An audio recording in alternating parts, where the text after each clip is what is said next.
미국과 일본이 어제 미일 방위협력 지침의 중간 보고서를 발표했습니다. 간단히 말하자면 지금까지보다 미일 동맹관계를 훨씬 더 공고히 하면서 동아시아의 지역이 아니라 아태 지역을 훨씬 넘어서는 글로벌 동맹으로 가겠다. 이런 방향을 제시했어요. 자, 이걸 어떻게 해석해야 하고 또 우리는 어떻게 대응해야 할지 전문가 의견 들어봅니다. 연세대학교 정치외교학과 최정권 교수 연결합니다. 최 교수님 안녕하세요. 네, 안녕하십니까. 최정권입니다. 제가 방금 잠깐 소개를 하긴 했습니다.만 조금 더 내용을 넣어서요. 지금까지의 가이드라인과 앞으로 뭘 어떻게 바꾸겠다는 거죠? 이 미일 방위 협력 지침이라고 하는데요. 공식적으로는 통상 가이드라인이라고 하죠. 이게 1978년도에 제정이 되었고요. 그다음에 97년도에 1차 개정을 했고, 그다음에 이제 어제 중간 보고서가 나왔지만은 아마 2014년 말이나 내년 초에 2차 개정이 될 텐데요.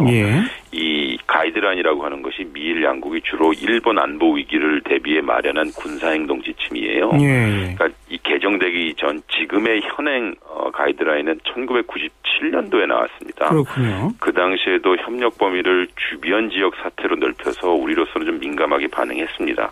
왜냐하면 주변 지역이라고 하면 한반도도 포함되니 미일 동맹의 범위가 우리 한반도 영역까지 오는 것이 아니냐라는 우려도 했었죠. 그러니까 아무튼 78년 처음 만들 때는 주변 지역이란 말도 없었어요? 1978년도는 냉전 기간이었고요.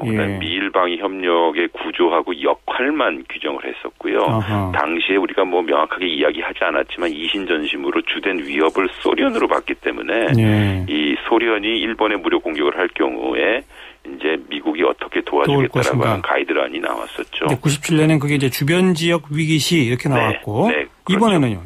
이번에는 이제 좀 재미있다고 해야 될까요? 이 현행 가이드라인이 자위대 미군 지원 내용을 주로 다루고 있었고 미국이 주가 되고 일본이 종이 되는 것인데요. 이번 중간 보고서를 보면 미일이 아마 어깨를 나란히 하고 거의 동등한 역할을 분담하겠다고 하는 것 같아요. 즉 일본이 주력으로 동북아 지역의 안보를 담당하고요. 또 미국이 지원을 하는 역할로 변하는 것이 아닌가라는 생각이 듭니다. 더군다나 일본이 공격을 받지 않는 상황, 즉 일본의 안보에 직접적인 피해가 없어도 국제안보에 적극 개입한다는 아베 정부의 적극적 평화주의가 잘 녹아져 있는 중간 보고서입니다. 말씀하셨듯이 활동 범위도요. 이게 글로벌, 즉 전 세계로 간다라고 하는 것도 있지만 또 우주까지 간다고 하거든요. 아, 우주까지요?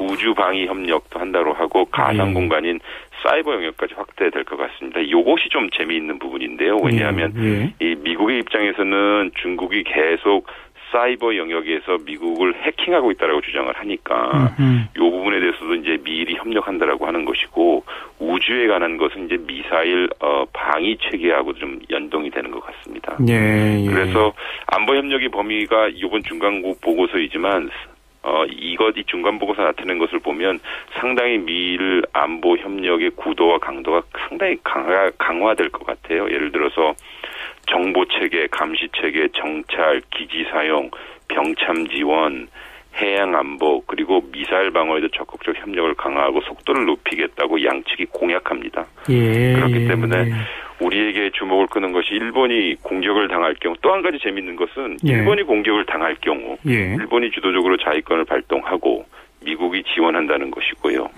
그리고 일본과 밀접한 관계에 있는 국가가 공격을 받았을 경우 일본 국내법 절차에 따라 미일 협력을 강화하겠다는 부분이 좀 주목을 끌기도 합니다. 그게 얼마 전 통과된 이른바 집단 자위권에 근거한 거 아니겠어요? 그렇습니다.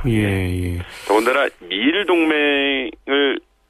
동맹이 매우 강화된다고 통상적으로 표현을 하긴 하지만요. 이 정도가 만약에 실현이 된다면 미국과 일본이 노동 분할을 통해서 이들의 동맹 체제가 거의 일체화되고 있는 것 같기도 해요. 전면화, 일체화 이렇게 볼 수 있겠군요. 양국의 이해관계는 어떻게 분석됩니까? 이를테면 아베 정권이 들어오고 나서 2차 아베 정권이 들어오고 나면서 아베 정권이 표명했던 것이 적극적 평화주의입니다. 그리고 보통 국가화 이런 거 아니겠어요? 그렇죠. 이 적극적 평화주의라고 하는 것은 일본 혹은 동북아 지역의 문제뿐만 아니라 세계 안보에 적극적으로 공헌한다고 하는 것이거든요. 이것을 실현하기 위해서는 보통 국가를 해야 합니다. 그렇죠. 더군다나 지금까지 이들의 행보를 보면 집단적 자위권 획득했고요. 더군다나 군산 무기도 수출이 가능해졌습니다. 그리고 이러한 것이 가능해진 이유는 미국이 동의했을 뿐만 아니라 적극적으로 지원했기 때문에 가능했던 것이죠. 물론이죠. 이것이 왜 그랬냐면 미국의 입장에서 일본을 잘 활용해서 중국의 확장을 견제할 필요가 있었습니다. 예. 특히 최근 중국이 남중국해와 동중국해, 특히 센카쿠에서 강력히 자신의 이익을 확보하기 위한 정책을 피고 있습니다. 네. 그래서 미국이 한편으로는 또 경제적으로 매우 어려워서 연방정부 예산 중 제일 먼저 삭감한 것이 국방 예산이고요. 예. 향후 한 10년 동안 5천억 불을 삭감해야 합니다. 예. 그러니 미국은 보통 국가가 아닌 일본이 동북아 안보 역할을 분담하기는 좀 어려우니 보통 국가화를 하고자 하는 아베 정권, 일본을 지지할 수밖에 없죠. 그렇죠. 그러니까 결국 누이 좋고 매우 좋은 것이고요. 알겠습니다. 울고 싶은데 볼기짝거리는 것 같은 거죠. 일본은 세지고 싶어 하고 네. 미국은 중국을 견제하고 싶은데 돈은 없고 네네. 그러니 일본 보고 너 세져라 이런 거 아니겠습니까? 일본의 입장에서는 스스로 이 지역의 안보 대리자 역할을 자임하는 것이고요. 예. 그리고 이것을 통해서 자신이 원했던 것을 활용하는 일종의 스마트 외교를 하고 있다고 해도 과언은 아닐 겁니다. 자, 우리는 북한과의 관계 생각하면 한미일 안보 이거 더 공고히 해야 되니까 그런 측면에서 미국과 일본이 뭐 더 전면적이고 일체화된 또 안보 동맹을 한다. 뭐 나쁠 거 없다라고 볼 수 있지만 그건 또 결국 일본의 우경화 이런 걸 또 부채질하니까 또 싫은 것이고. 그렇죠. 또 중국과 우리의 관계 생각하면 또 우려되는 바가 있고. 그렇습니다. 어떻게 해야 합니까? 아이고, 이게 안타까운 게요. 사실상 우리가 할 수 있는 게 별로 없어요. 결국 우리가 지금까지 한 발언은요. 정부에서. 예. 결국 유사시 일본이 한반도로 진입하기 위해서는 대한민국 정부의 허가를 받아야 한다는 것이거든요. 예. 이것을 뒤집어 보면 미일 동맹의 강화에서 일체화라는 현상을 인정하고 있는 것이 아닌가라고 생각합니다. 예. 그러니까 한편으로는 일본이 대한민국 과거사에 대한 문제, 그리고 영토 문제에 관한 것, 예전과는 더 다르게 매우 자신감 있게 나오는 측면이 있죠. 예. 그래서 어찌 보면 이것이 우리 안보 혹은 외교가 처한 또 다른 위기라고 할 수 있는데요. 예. 우리의 영토를 부정하고 우리의 과거사를 부정하는 일본과의 관계는 미국과의 관계에 의해서 상당히 복잡해질 뿐만 아니라 또 우리는 어찌 보면 한미동맹 체제라는 것이 있어서 북한 문제 때문에 미국을 의존할 수밖에 없는 것이고 그렇죠. 그렇다 보니까 한미일 군사협력을 기능적으로나마 강화해야 되는 것은 아니냐라고 주장하는 분들도 계시고요. 예. 그렇다 보면 그럼 중국은 어떻게 할 것인데라고 하는 우려도 있죠. 그러니까요. 이러지도 저러지도 못하는 거인데 방금 최 교수께서는 이렇게 할 방법도 저렇게 할 방법도 별로 없다고 말씀하신 거죠? 그렇죠. 그러나 이게 우리가 갖는 카드가 없는 겁니까?